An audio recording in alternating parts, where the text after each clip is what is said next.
하나님 말씀 여호수아 20장 1절부터 6절 말씀을 같이 보겠습니다.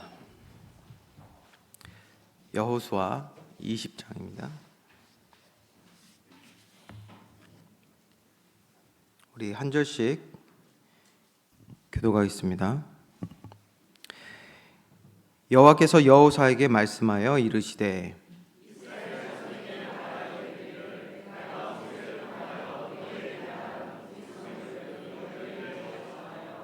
부지 중에 실수로 사람을 죽인 자를 그리로 도망하게 하라. 이는 너희를 위해 피의 보복자를 피할 곳이니라. 그 성읍에 들어가는 문 어귀에 서서 그 성읍의 장로들의 귀에 자기의 사건을 말할 것이요 그들은 그를 성읍에 받아들여 한 곳을 주어 자기들 중에 거주하게 하고 피의 보복자가 그의 뒤를 따라온다 할지라도 그들은 그 살인자를 그의 손에 내주지 말지니 이는 본래 미워함이 없이 부지 중에 그의 이웃을 죽였음이라. 그 살인자는 회중 앞에 서서 재판을 받기까지 또는 그 당시 제사장이 죽기까지 그 성읍에 거주하다가 그 후에 그 살인자는 그 성읍 곧 자기가 도망하여 나온 자기 성읍 자기 집으로 돌아갈지니라 하라 하시니라. 아멘. 가을이 시작되었다는 것을 확실히 느낄 수 있는 그런 날씨가 되었습니다.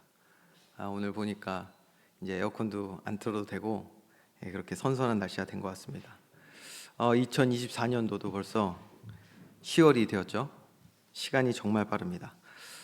빠르게 이렇게 흘러가는 시간 헛되이 보내지 않고 오늘 하나님과 교제하는 이 참된 예배를 통해 은혜 받고 누리는 귀한 시간 되기를 간절히 소망합니다. 우리 옆에 분하고 그래서 좀 인사를 해야겠습니다. 참 잘 오셨습니다.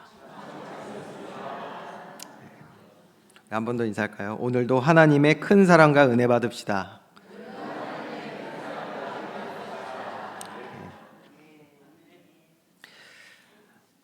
우리가 이렇게 고백을 했는데 여러분 어떻게 우리가 육신의 눈으로 볼 수 없는 하나님과 교제하고 또 그래서 하나님의 사랑과 은혜를 받아 누릴 수 있을까? 이게 중요한 질문이 되겠죠. 성경은 이렇게 기록하고 있습니다. 요한복음 1장 1절에 태초에 말씀이 계시니라 이 말씀이 하나님과 함께 계셨으니 이 말씀은 곧 하나님이시라. 자, 태초에 말씀이 계셨다.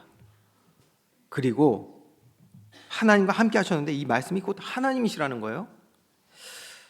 조금 더 우리가 정확히 이해하기 위해서 이 말씀을 구체적으로 이야기하고 있는 다음 구절도 봐야겠습니다. 14절인데요. 한번 여러분이 읽어보겠습니다. 시작. 말씀이 육신이 되어 우리 가운데 거하시네 우리가 그의 영광을 보니 아버지의 독생자의 영광이요 은혜와 진리가 충만하더라. 아멘. 말씀이 육신이 되어 우리 가운데 거하신 독생자가 누구시냐? 바로 예수 그리스도이신 줄 믿으시기 바랍니다. 기록된 모든 말씀은 하나님을 나타냅니다. 하나님이 누구신지, 또 무엇을 하셨는지, 그리고 무엇을 계획하고 이루시는지를 다 기록하고 있습니다. 그래서 구약과 신약에 기록된 모든 하나님의 말씀은 이렇게 하나님을 온전히 드러내고 있다는 것을 알 수가 있습니다. 하나님을 드러내고 있어요. 무엇이? 모든 말씀이. 우리 눈에 보이지 않지만 성경의 모든 말씀은 하나님을 드러내고 있고 그렇기 때문에 이 말씀을 통하여 우리는 하나님의 은혜와 사랑을 체험할 수가 있는 것입니다. 그런데 그런데가 나오면 안 되는데 그런데 죄 아래 있는 인간은 영적인 모든 감각이 죽어서 하나님이 누구신지 하나님이 무엇을 하셨는지 또 무엇을 계획하고 이루시는지를 전혀 알 수 없는, 그러니 당연히 믿을 수 없는 상태에 있다고 성경은 말하고 있어요. 그래서 하나님을 알게 하시기 위하여서 하나님의 사랑과 은혜를 체험하여 또 전하는 자가 되게 하시기 위해 말씀이 뭐했다? 육신이 되어 이 땅에 오셨다라는 거예요. 독생자 예수 그리스도가 이 땅에 오신 이유입니다. 그래서 그분은 이 땅에 오셔서 다른 일 하신 게 아니라 십자가의 대속의 죽음을 통해서 말씀을 들을 수 없고 깨달을 수 없는 이 죄의 문제를 해결하시어 모든 하나님의 말씀을 다 이루신 줄 믿으시기 바랍니다. 하나님의 말씀 다 이루신 거예요.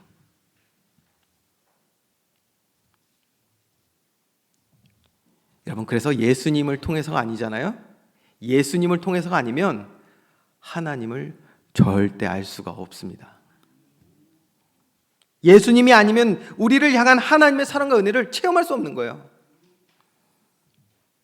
그리고 예수님이 아니면 저와 여러분의 삶을 통해 일하시는 하나님의 계획을 발견할 수가 없는 것입니다. 오늘 저와 여러분 예수 그리스도 안에 사는 삶을 회복하는 날 되기를 주님의 이름으로 축원드립니다. 특별히 오늘 베드로 바울 남전도의 헌신 예배로 하나님께 예배드립니다. 하나님은 우리 남전도회를 향한 모든 주의 백성들, 회원들을 향한 하나님의 계획이 오늘 말씀에 담겼다고 저는 확실히 믿습니다. 예수 그리스도의 안에 사는 삶을 온전히 회복하기 원하시는 줄 믿으시기 바랍니다. 그러한 하나님의 소원, 우리를 향한 하나님의 뜻과 계획이 온전히 발견되어 우리의 마음과 생각을 주님께 드리는 귀한 날 되기를 간절히 소망합니다. 자, 오늘 본론의 말씀을 이제 들어가야겠는데요. 우리가 이 본론의 말씀을 지난 시간의 말씀과 또 계속해서 이어가야겠습니다. 하나님의 말씀이 우리의 마음밭에 심겨 자라는 것이 얼마나 중요한지를 우리 지난 시간에 같이 말씀 나눴죠. 왜냐? 먼저는 하나님 말씀 반드시 성취된단 말이에요. 그런데 그 반드시 성취되는 말씀을 위하여서 하나님이 먼저 하시는 일이 있어요. 그 먼저 하시는 일이 뭐다? 우리의 마음밭을 기경하신단 말이에요. 그게 먼저예요. 길가 같은 마음밭, 우리의 마음밭이요. 하나님의 말씀이 떨어지는 우리의 마음밭이 길가 같아요. 딱딱해요. 말씀을 들어도 이게 심기지 않는단 말이에요. 사탄이 아주 급하게 와서 그 말씀을 뺏어간다고 그랬죠. 그 길과 같은 마음밭, 돌이 가득한 마음밭, 가시떨기가 가득한 밭. 여러분, 만약에 우리가 농사하는 밭이 있어요. 그런 밭이 이러한 상태에 있다. 여러분, 뭐부터 해야 됩니까? 당연히 기경부터 해야 되는 거예요. 뭐 하기 이전에 잡초들 뽑아내고 가시떨기 다 없애야 되잖아요. 여러분, 그래서 먼저는 땅을 먼저 잘 봐야 될 것 같아요. 내 마음밭이 지금 어떤지를 먼저 보는 게 너무 중요합니다. 왜? 거기서부터 하나님이 어떻게 일하시는지 우리가 확인할 수 있기 때문에. 교회 안에는 아까 제가 말씀드린 두 번째, 세 번째 밭이 참 많은 것 같아요. 어떤 밭? 돌밭이 많아요. 돌밭. 밭인데 밑에 돌이 많은 거예요.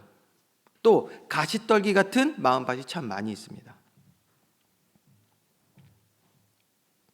교회 안에는 참 이런 사람들이 많이 있다는 것을 그냥 통계를 통해서도 우리가 알 수가 있는데, 그러니까 뭐부터 해야 된다? 기경부터 해야 된다고요. 기경부터. 저와 여러분 하나님 믿어 신앙생활 쭉 이어가면서 우리 가장 원하는 게 뭐다고요?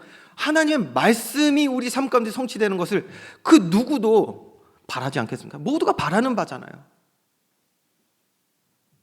하나님의 사랑과 은혜를 풍성히 체험하는 저와 여러분 되기 원합니다. 다 원하시잖아요. 저도 원하고요.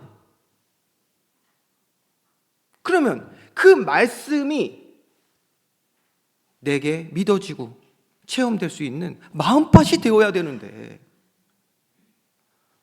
아니 마음밭이 그렇다면 기경해야 되는데, 그렇죠?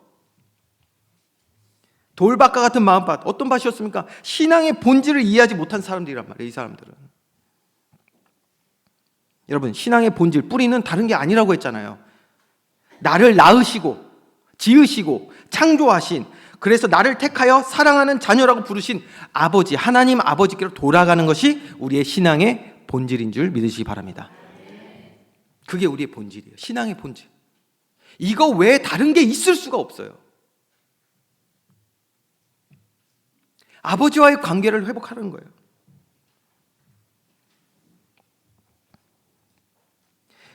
하나님과의 관계가 회복되면 어떻게 되겠습니까? 아버지와 자녀들, 화목한 가정의 축복을 누리는 거예요. 하나님 나라의 축복을 누리게 되는 줄 믿으시기 바랍니다.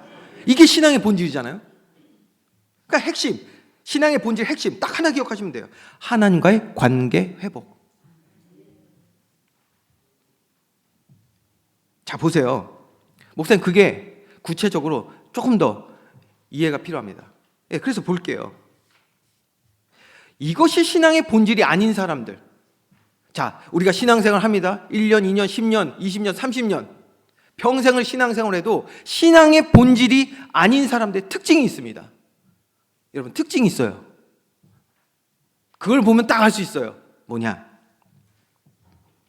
이런 사람들에게는 두드러지는 특징이 있는데 바로 예배의 즐거움을 알지 못합니다. 예배의 즐거움을 알지 못해요. 말씀을 듣고 찬양과 기도를 하며 부르신 교회 안에서 헌신과 봉사, 성도와의 교제를 통해서 주시는 기쁨과 복을 알지 못합니다.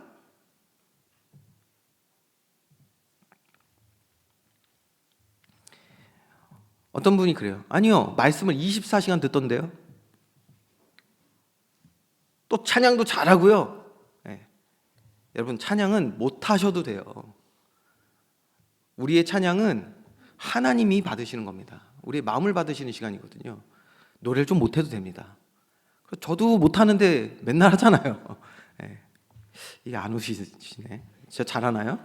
네. 그렇게 또 오해를 하게 되는데, 기도를 밤낮으로 하고, 그리고 아무리 많은 헌신과 봉사를 했어도 분명한 사실, 신앙의 본질에서 벗어난 사람은 그 많은 것을 했어도 뭐가 없다? 예배의 즐거움은 없습니다. 놀랍죠? 예배의 즐거움은 없어요. 왜 그렇습니까? 예배는 무엇이죠? 하나님과 교제하는 시간이에요. 하나님과 깊은 교제, 관계를 이루는 시간이거든요. 이게 신앙의 본질인데, 이것이 앵꼬가 빠진, 일본 말인가요? 하여튼 이게 빠진 우리의 신앙생활은, 그러니까 참된 기쁨을 누릴 수가 없는 것입니다. 하나님과의 바른 교제가 되지 않기 때문이죠. 그렇기 때문에 우리의 신앙생활이 바로 세워지지 못하면 예배의 기쁨과 감격, 하나님 주시는 신령한 복을 누리는 시간이 되지 못한다는 것을 우리는 반드시 기억을 해야 합니다. 이런 사람들, 다시 또 하나 또 두드러진 특징이 뭐냐면, 그렇기 때문에 말씀이 마음밭에 심기지만 그 아래에 있는 돌들, 그 돌들로 인하여서 자신의 기준과 계획 그리고 뜻과 맞지 않으면 금세 그 마음도 시들어져 버리는 그러한 마음밭에 있는 사람들입니다. 자, 가시떨기 같은 마음밭은 그렇기 때문에 조금 다릅니다. 우리가 지난 시간에 뭐 구체적으로 많이 봤으니까 더 설명을 안 하지만, 가시떨기 같은 밭은 좀 다릅니다. 어떠냐? 이런 사람들은 하나님과 교제하고 깊은 사귐을 원합니다. 원해요. 그래서 예배도 사모합니다. 예배를 통해 얻는 즐거움도 있습니다.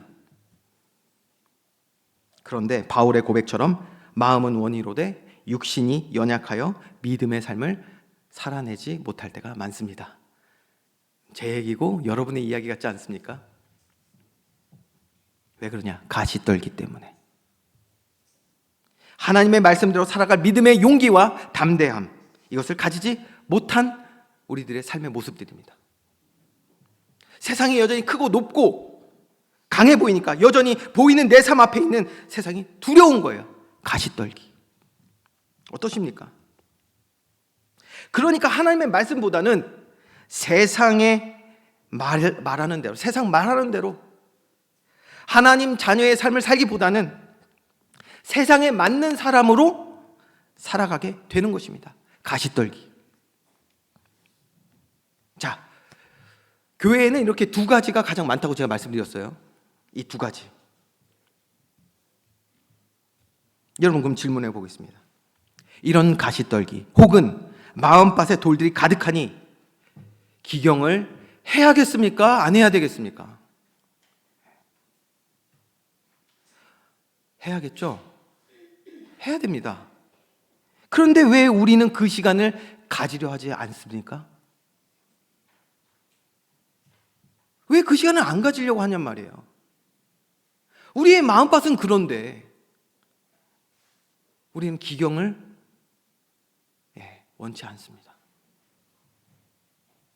왜 가장 필요한 기경의 시간, 이 성화의 과정을 원하지 않을까요? 여러분, 여기 더 중요한 사실 하나가 더 있습니다. 구원받은 저와 여러분 가운데 함께 하시는 성령 하나님께서는 이런 우리의 연약함을 아시고 어떻게 하신다고 그랬냐? 로마서 8장 26절에서 27절에 이렇게 기록하고 있습니다. 이와 같이 성령도 우리의 연약함을 도우시나니. 이 연약함이 결국 뭐냐면 우리는 기경돼야 될 그런 마음밭이 있어요. 그런데 원치 않는단 말이에요. 이게 우리 연약함 아니겠어요? 그렇죠? 하나님의 말씀대로 살아갈 수 없는, 믿음의 용기와 담대함을 가질 수 없는, 말씀에 순종하는데 여전히 두려움을 가지고 있는 이 연약함. 그 연약함을 누가 아신다? 성령 하나님이 아시는 거예요. 우리는 마땅히 기도할 바를 알지 못하나 오직 성령이 말할 수 없는 탄식으로 우리를 위하여 친히 간구하시느니라. 마음을 살피시는 이가 성령의 생각을 아시나니 이는 성령이 하나님의 뜻대로 성도를 위하여 간구하심이니라. 하나님의 뜻대로 성도를 위하여 간구하신다. 무슨 말입니까? 이게 바로 우리의 마음밭을 기경하신다는 뜻이에요.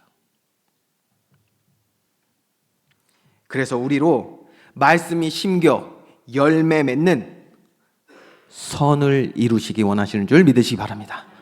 선을 이루기 원하시는 거예요. 그래서 로마서 8장 28절 말씀 여러분이 한번 같이 합독하겠습니다. 시작. 우리가 알거니와 하나님을 사랑하는 자 곧 그의 뜻대로 부르심을 입은 자들에게는 모든 것이 합력하여 선을 이루느니라. 아멘. 여러분, 이스라엘 백성을 출애굽하게 하신 이유가 뭐다? 선을 이루기 위해서예요. 선을. 그런데 이 선을 얘기할 때도 신앙의 뿌리가 잘못된 사람은 그렇기 때문에 출애굽을 보면서도 하나님께서 이루시고자 하는 선이 아니라 단순히 노예 생활이 끝나고 그러니까 내 문제 해결되고 이 땅에서 그냥 잘 먹고 잘 사는 거라고 생각하면서 모세를 따라가고 있는 거예요.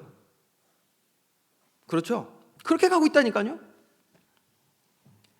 그러니까 그런 사람들 하나같이 다 광야에서 죽게 되는데 왜 그러냐? 자기가 원하는 신앙 생활대로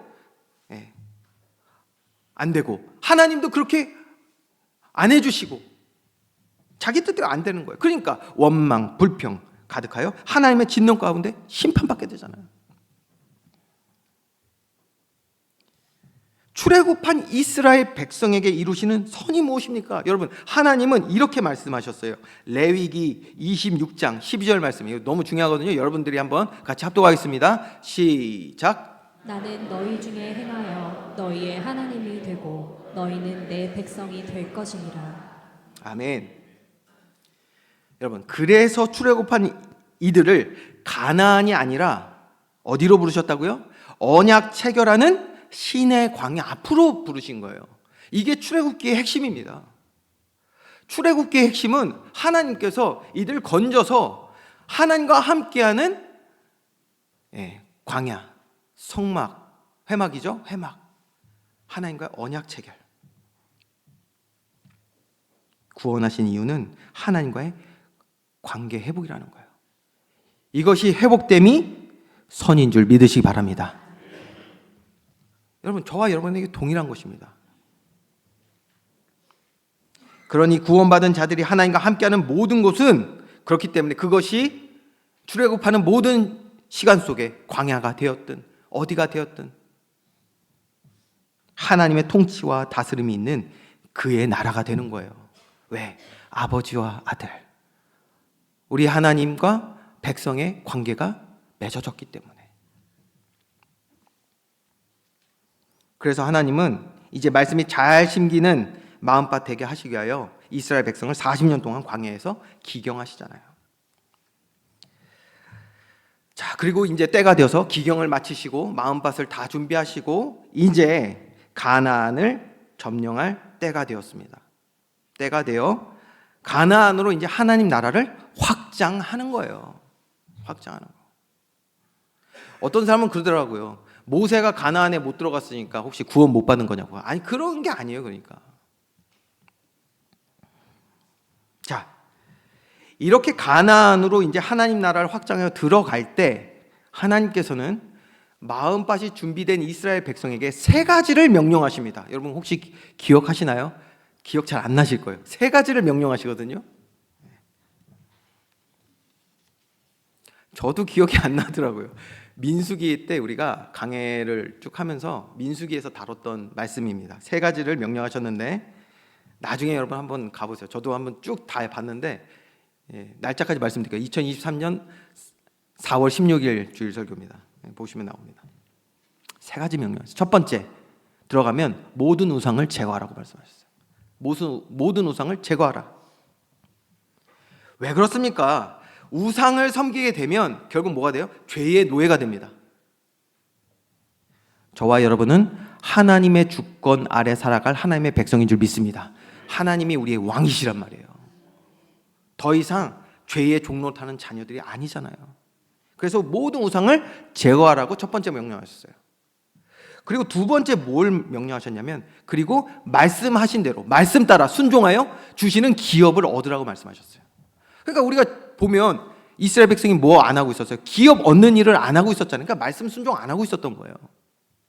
그거를 말씀하셨어요. 너무 중요합니다. 기업을 얻는데 말씀 따라 기업을 얻는다고 했어요. 여러분, 우리는 우리에게 주신 삶을 말씀 따라 순종하여 살아가고 있습니까? 아니면 지난 시간 우리가 봤던 단지파처럼 조금 더 나은 삶 살겠다고, 조금 뭐 하면 돈 더 벌 것 같으니까 내 생각, 세상 경험 따라서 혹시 살아가고 있지는 않습니까? 하나님은 주의 백성들에게 분명하게 말씀하셨어요. 말씀 따라 기업을 받으라고. 기억해야 합니다. 하나님 나라의 축복을 누리는 사람은 모든 일 가운데 말씀에 순종하는 사람들입니다. 왜 그러냐? 하나님이 살아 역사하시고 말씀에 순종하는 사람들은 그 마음밭에서 반드시 믿음의 열매가 맺혀지기 때문입니다. 그리고 마지막 세 번째 명령이 뭐냐? 오늘 읽은 말씀처럼 도피성을 세우라고 말씀하셨습니다. 그리고 이것이 오늘 서론에 나눈 말씀처럼 하나님의 말씀에 순종하여 열매 맺는 일에 너무나도 중요한 명령입니다. 도피성을 세워라. 자, 1절과 2절 말씀을 볼까요? 본문입니다. 여호와께서 여호수아에게 말씀하여 이르시되 이스라엘 자손에게 말하여 이르기를 내가 모세를 통하여 너희에게 말한, 명령한 것을 얘기하는 거예요. 도피성을 너희를 위해 정하여라고 했습니다. 자, 이렇게 하나님께서 미리 명령하신 말씀이에요. 그런데 하나님은 왜 도피성을 세우라고 말씀하셨냐? 3절 말씀에 이유가 기록되어 있거든요. 3절 말씀을 여러분이 한번 읽어보겠습니다. 시작. 부지 중에 실수로 사람을 죽인 자를 그리로 도망하게 하라. 이는 너희를 위해 피의 보복자를 피할 곳이니라. 자, 피의 보복자, 즉 죄값을 치르고자 하는 사람들 얘기하죠. 그래서 죄에 대하여 참소하는 자들에 대한 이야기입니다. 그게 피의 보복자거든요. 아주 중요하죠. 왜 그러냐? 성경에서는 죄에 대하여 참소하는 존재가 있다고 계시록 12장, 요한계시록 12장에 말씀하고 있는데요. 그게 누구죠? 바로 사탄입니다. 자, 그래서 도피성의 첫 번째 개념은 바로 생명을 부지하기 위한 피난처입니다. 피난처. 도피라는 뜻이 피난처라는 뜻이 있어요. 근데 피난을 하는 도시다라고 해서 도피성입니다. 시편 46편 1절에 분명히 이렇게 말씀하고 계십니다. 하나님은 우리의 피난처시요 힘이시니 환난 중에 만날 큰 도움이시라. 도피성은 이렇게 하나님이 자기 자녀 백성들을 어떤 순간 가운데서도 보호하신다는 것을 보여주는 아주 중요한 장소입니다. 하나님이 자기 백성, 자녀들을 어떻게든 정말 구원하시고자 정말 일하시는 이 간절함이 엿보이는 것이 바로 도피성이란 말이에요. 그런데 문제가 하나가 있어요. 좋아요. 도피성을 피했어요. 실수로 사람을 죽이게 됐단 말이에요. 그러니까 죄가 있단 말이에요. 그래서 도피성을 피했어요. 그런데 문제가 뭐냐면 도피성에 들어온 사람은 다시 집으로 돌아갈 수가 있냐? 여러분, 돌아갈 수 있을까요? 없을까요? 네. 있습니다. 돌아갈 수는 있어요. 그건 자유예요. 자유인데 나가는 순간 피해 보복자들에게 죽임을 당하게 됩니다. 나가는 순간 죽는 거예요. 출애굽기와 레위기에 있는 살인에 관한 율법이 있거든요. 여기에 보면 살인자는 반드시 죽는다라고 기록되어 있어요. 그러니까 죄인이 피했다가 다시 나가잖아요. 그러면 그 죄로 인해서 죽게 되는 거예요. 그래서 이 죄의 값인 사망에서 참된 자유인 생명으로 옮기는 길을 얻을 수 있는 법을 하나님께서 이 도피성 안에 세우셨어요. 그게 6절의 말씀입니다. 6절 말씀 볼까요? 그 살인자는 회중 앞에 서서 재판을 받기까지, 또는 그 당시 누구요? 대제사장이 죽기까지 그 성읍에 거주하다가 라고 되어 있습니다. 자, 이 두 가지 조건에서 충족이 되면 이제 나가도 죽임을 당하지 않게 되는 거예요. 여러분, 살인자, 죄인, 그 죄인을 위해 대신 죽음으로 죄값을 치르고 그 죄인에게 자유와 또 사망에서 생명 얻게 하시는 분, 여러분 딱 한 분 떠오르시죠? 말씀으로 확인하겠습니다. 히브리서 4장 14절 말씀, 여러분이 한번 읽어볼까요? 시작. 그러므로 우리에게 큰 대제사장이 계시니 승천하신 이 곧 하나님의 아들 예수시라. 아멘. 이렇게 도피성은 우리를 위해서 대신 대속물이 되어주신 예수 그리스도를 나타내는 너무나 중요한 장소가 되는 것입니다. 그런데 이 도피성에 숨겨진 아주 중요한 기능이 있다고 제가 말씀드렸는데 기억나시나요? 자세한 것은 언제요? 2023년도 4월 16일 말씀을 들어보시면 돼요. 중요한 기능 하나가 더 숨겨져 있어요. 그게 뭡니까? 우리가 죄사함을 받는 것에만 집중하다 보니까 놓치는 아주 중요한 사실인데요. 도피한 사람은 그 도피성에서 그럼 누구하고 거주하게 될까요? 생활하게 될까요? 레위 지파들입니다. 레위 사람들이에요. 이게 정말 중요합니다. 사실 그래요. 그게 무엇이 되었던 간에 결국은 죄를 범했다면, 살인을 저질렀다면 그것은 무죄하다고 말할 수는 없잖아요. 그게 아무리 실수였어도. 아니, 그 자리에 있었던 것, 그렇죠? 죄를 범하는 자리에 있었던 것이 벌써 문제거든요. 그런 자리에 안 가면 되잖아요. 죄를 짓는 자리에 가지 말아야 되잖아요. 그런데 간단 말이에요. 왜? 여전히 우리가 죄와 사망의 법 아래 살아온 대로 우리는 선택을 하는 그런 죄성이 우리에게 남아있기 때문이에요. 죄성. 그렇기 때문에 여러분, 도피성의 가장 핵심적인, 저와 여러분의 가장 중요한 기능이 있습니다. 그게 뭐냐? 도피성이라는 곳은 죄와 사망의 법이 차단된, 하나님이 보호하시는 레위인들과 함께 살아가며 뭐하죠? 말씀을 배우고 말씀을 통해 하나님의 기쁘신 뜻을 깨달아 아주 집중적으로 말씀에 순종하는 삶을 배우며 살아가는 곳이 바로 도피성입니다. 왜냐하면 레위인의 직무를 보면 알 수가 있어요. 레위인의 직무는 하나님의 말씀을 가르쳤고요, 제사를 드리는 일을 했고요. 그러니 모든 하나님이 말씀하신 그 삶을 통해 복음 문화를 만드는 사람들이 바로 레위 지파였단 말이에요. 그렇기 때문에 가나안에서 나중에 이렇게 펴지면요, 어떻게 되냐면 레위 지파는 땅을 받지 않았지만 도시를 받게 되는데 이 도피성 6개를 포함해서 48개의 도시를 받게 돼요. 그러니까 그 48개의 지역으로 다 퍼져서 뭐 한 거냐면 복음 문화를 만들던 사람들이 바로 레위 지파입니다. 그런데 레위 지파랑 뭐예요? 꼼짝없이 같이 살게 된 거예요. 누가? 죄인이. 그래서 세상 문화로 찌들어 있던, 그래서 원치 않았지만 죄를 범하게도 되고, 하나님 기뻐하시지 않는 자리에 갈 수밖에 없었던 그 사람들의 삶을 송두리째 바꿔버리는 거예요. 어디서? 도피성에서. 정리를 해볼까요? 도피성은 이렇게 정죄함이 없는 곳이지만 동시에 우리의 구습을 내버리고 새 사람이 되는 곳.